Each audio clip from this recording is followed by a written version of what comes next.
friends, this is Mcbirdy, and welcome back to another episode of Cinderella Phenomenon. And as we continue our saga, we are finding more and more out about Rod and his curse. We've had to do a bit of snooping by talking to Viorica last episode. So I don't know how well that's going to turn out, because I have a feeling Rod's not going to like that if he finds out that's what we're doing.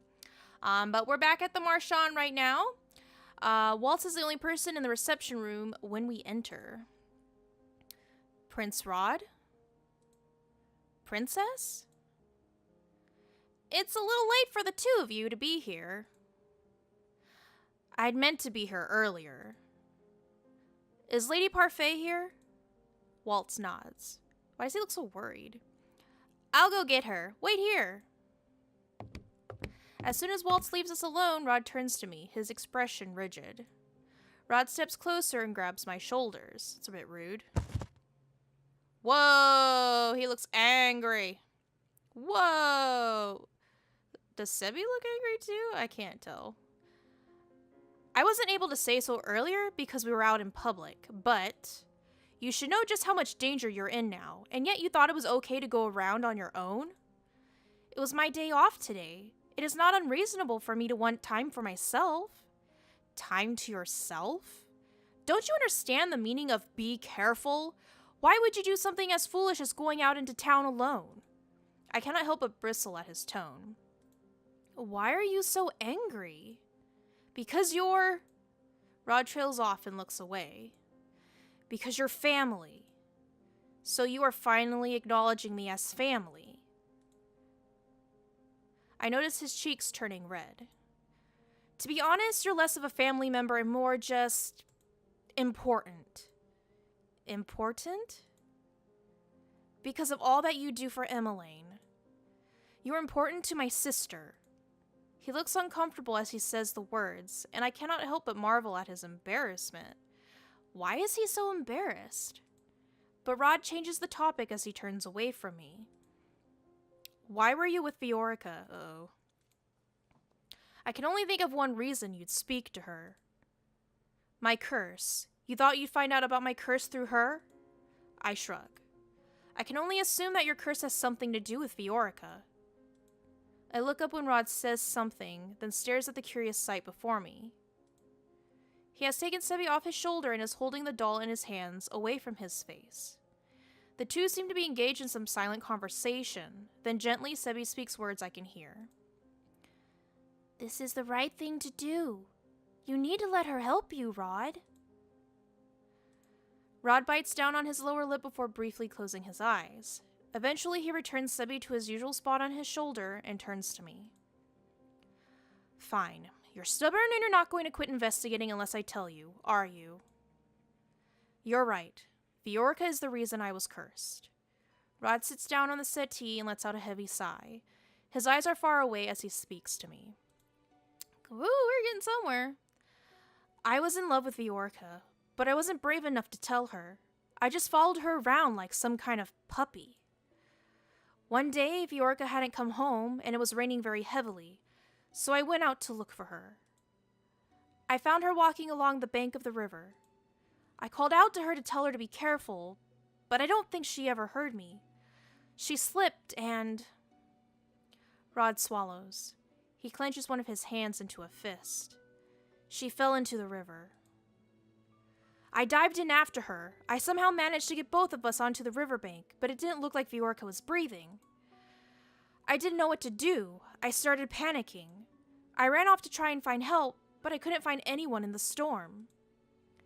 When I returned, she was gone. I rushed to her house and a doctor was already there tending to her along with... Desmeon.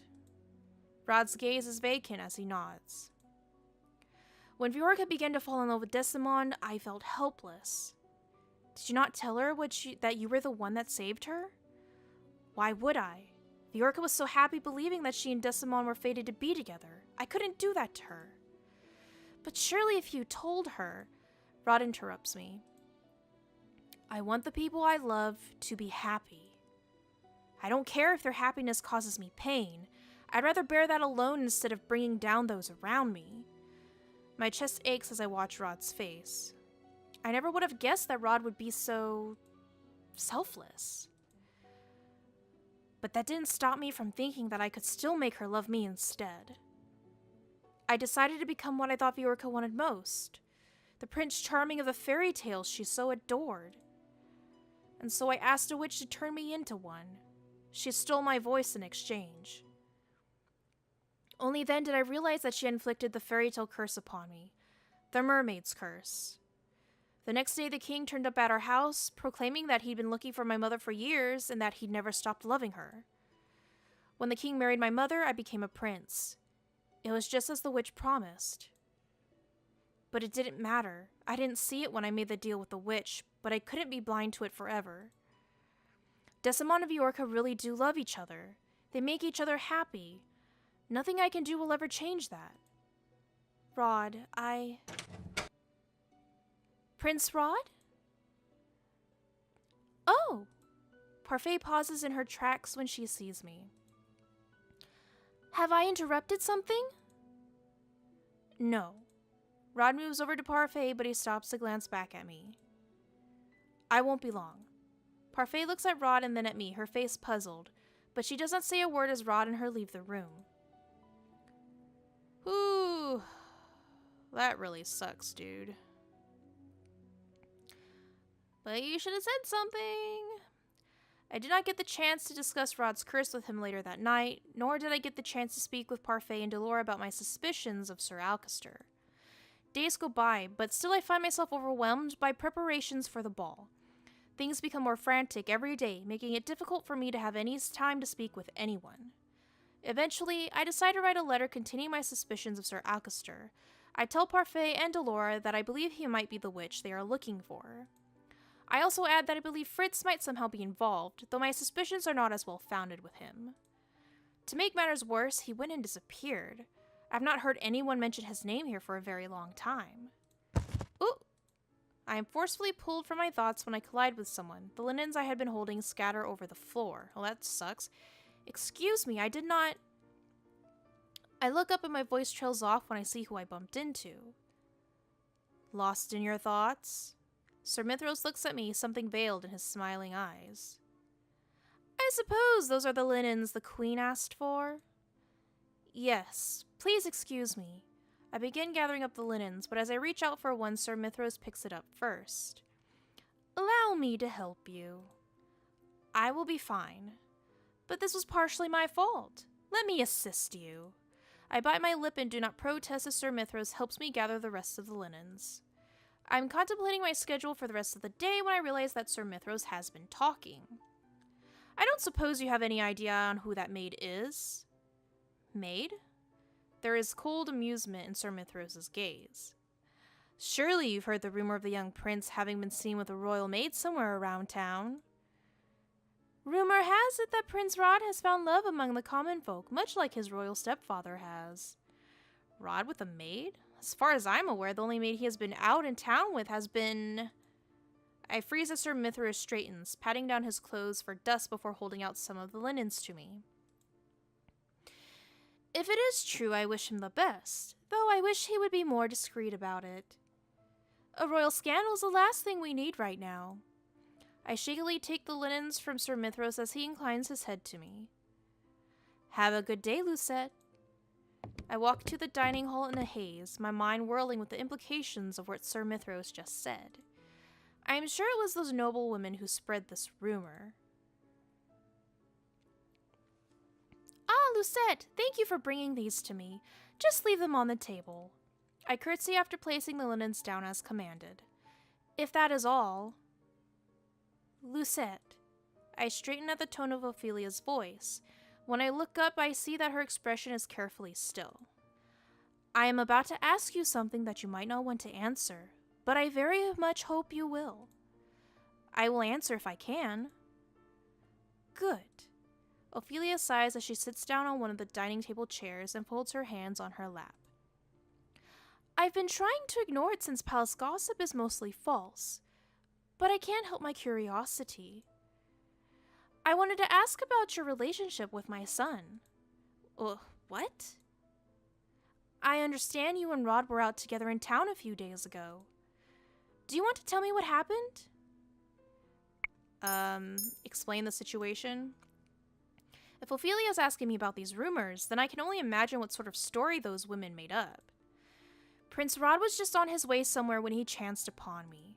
When he saw that I was in trouble with 2 noblewomen, he stopped to intervene. That is all. Rod said the same thing. Then why did you ask me, Your Majesty? To see what you thought about the situation. I don't think anyone should get a say in what your relationship with Rod is. My relationship with Rod? I like you, Lucette, and I'm certain that you're good for Rod. If I had my way, I would let him court you. What? I feel heat in my cheeks as I trip over my words. The prince and I are not in a relationship. A member of the royal family cannot end up with a servant. Where there's love, there's hope. Social status shouldn't stop you from being happy, Lucette. Then what about the fact that I am Rod's stepsister? I bite down on that statement fiercely. I already know what role I am playing here, and I cannot break it.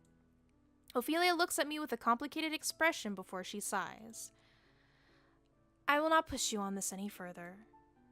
But be careful, Lucette. Your closeness with my son and daughter has not gone unnoticed. I do not believe in limiting relationships because of one's status, but I understand. I curtsy as I move toward the dining hall's entrance.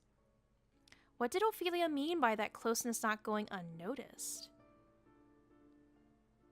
Later that day, as I am waiting outside the throne room for Emmeline to finish one of her classes, 2 maids walk toward me and stop in front of me. Lucette, isn't it? What is it? I have already finished all my tasks for the day. Oh, I'm sure you have. Probably rushed through all of them so you could hang around the prince and princess tonight. The head housekeeper's been giving you a lighter load so you can afford the time to play around, I blink at them, confused. I have no idea what you're talking about. Don't play dumb. All the servants know what you've been doing. Just because you're Princess Ameline's personal maid doesn't make you better than the rest of us. I'd be careful not to get too big for your boots, Lucette. Are you threatening me? What if we are? Then I'd be very disappointed in you. Oh, that's... excuse me. Princess Emmeline! Emmeline moves to stand beside me, a disapproving expression on her face. I did not expect such petty cruelty from the 2 of you. You should be ashamed of yourselves. Your Highness. You really do have a talent for getting yourself into trouble. Rod. Rod pauses briefly, his eyes meeting mine for a second before he looks at the maids. Don't you have better things to do than bully my sister's maid? We apologize, Your Highness. We'll be on our way. The 2 maids run off. Emmeline turns to look at me. Are you okay? I'm about to answer when I notice that Rod is abruptly walking away from us. I frown at his back. He had only just started being nice to me, and now he's back to acting as if I do not exist. What did I do? Emmeline puts her hands on my back and gently pushes me forward. You wanted to ask him something, right? I could see it in your eyes. Emmeline smiles as she pushes the door to the throne room open. I have a few more questions to ask my teacher. I'll be a while. But she disappears into the throne room before I can finish. I glance down the hallway Rod just disappeared down, and then back at the throne room. My thoughts whirl together in a vague mess until I make my decision. Wait! Okay, so we're gonna go ahead and end the episode right there. If you guys are enjoying this series, please make sure to leave a like down below. And if you haven't already, please make sure you subscribe to my channel. That way you can keep up with more episodes as I put them out. So thanks again, everyone, and I will catch you in the next episode. Bye!